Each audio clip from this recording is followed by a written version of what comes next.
Hello, my name is Jhy'Asia. I work with Jenny Cilantro staff Teams for the Earth. And today we'll be talking about Hurricane Katrina. But before we get into that, we're going to be talking about hurricanes itself. Hurricanes are large, rotating storms with high speeds. It goes up to at least 74 miles per hour. It goes through warm waters and tropical areas, also known as cyclones, tropical cyclones. Low air pressure is also consumed when through eye walls. Eye walls are is located in the middle of a hurricane, where most damage is caused and intense rainfalls. Hurricanes last up to 2 weeks or more, depending on how open the water is. Hurricanes can do a lot of destructive damage and a lot of damage. So that's what brings us to our next topic, Hurricane Katrina. Hurricane Katrina started in August 29th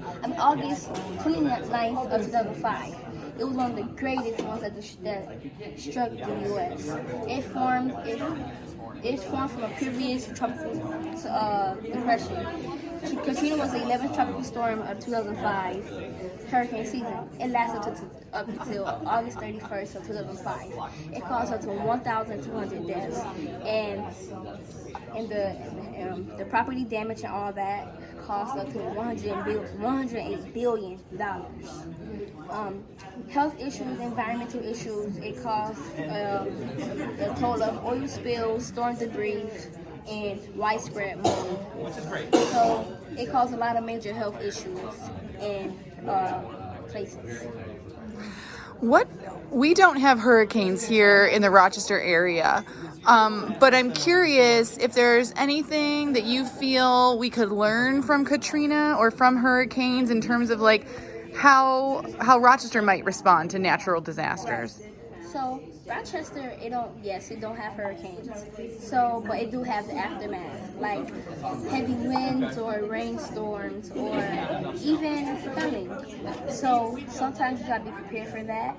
Like always stay inside. Most of the time when stuff like that happens, because sometimes it knocks down power cords. So make sure you have candles and backup food, because people sometimes go into a spin, so they start stacking up on stuff. So make sure you have your stuff together.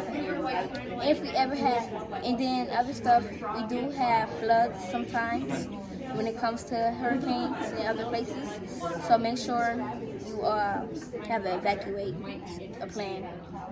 Thank you.